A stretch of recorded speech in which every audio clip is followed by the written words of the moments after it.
Hi, this is Seth from Ageless Integrative Medicine in Johnson City, Tennessee. And I was just seeing a patient who came for ADHD, and it was amazing to see the transformation they had in their life. But it was because we didn't stop with medicine.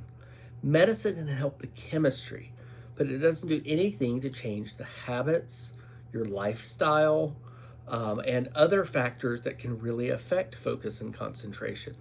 So part of why he had so much improvement is he was doing a lot of the basics.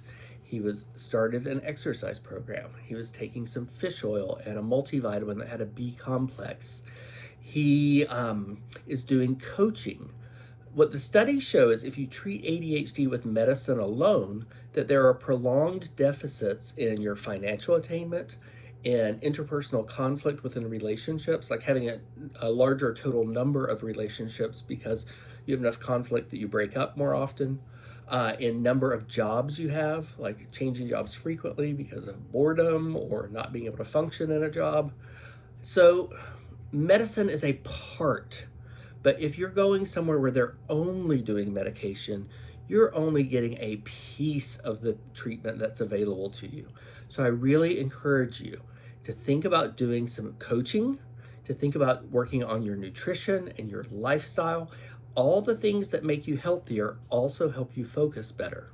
And if you need help with any of those things, give us a call at 423-952-5300 or go to agelessintegrative.com, and we are happy to help you get to a place where your focus and concentration no longer interferes with your life function.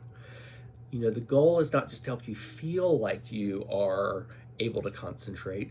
The goal is to help you function at a better level. And that's important because there aren't just those ongoing deficits, but also people with ADHD actually die younger, not from natural causes of death, but actually from things like leaving a pot of water on the stove to boil and burning their house down, or car accidents. So accidental death is so much higher that it lowers the average lifespan for someone with ADHD. So it's something that's important to treat. Treatment isn't medication or nothing. There are lots of types of treatment. But let's say we do give medicine. There are cortical areas in the brain that are thinner in people with ADHD that actually thicken up as you continue to treat ADHD and help the brain to focus. So the structure of the brain changes with the function. That's a really important thing because not everyone needs lifelong treatment. Sometimes you treat for 3 to 5 years, the brain changes a little bit in response to that treatment, and you no longer need treatment. Some people worry that treatment is going to increase risk of addiction because stimulants are often used as part of treatment. And stimulants work because they speed up the control centers of the brain more than the rest of the brain. They also help wake up your brain. We all know you can't focus and concentrate if you've had trouble sleeping the night before. So it gives your brain the feeling of having a good night's rest the night before. But when they studied it, substance use is lower among people with ADHD who get treatment than people who don't, because often you're self-medicating the anxiety that comes with it with pot, or you are doing other maladaptive coping skills to try to balance out your brain chemistry. So both of those things I think are really important to understand, and we're happy to help you with it. So give us a call or contact us.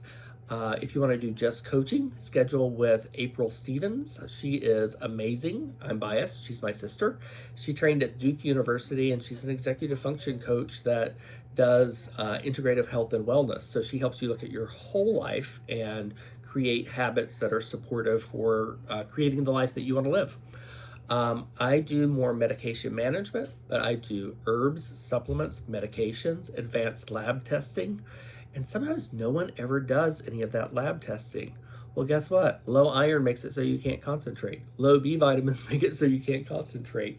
If your copper is off, you can't concentrate. If your hormones are off, you can't concentrate. I can't tell you how many perimenopausal women come in and they say, "Oh, I have ADHD, I think." And no one has looked at their hormones. You correct the hormones, and often those symptoms go away. So we're always looking at root causes, even with something like ADHD. So give us a call. We're happy to help you. Have a good day. Bye.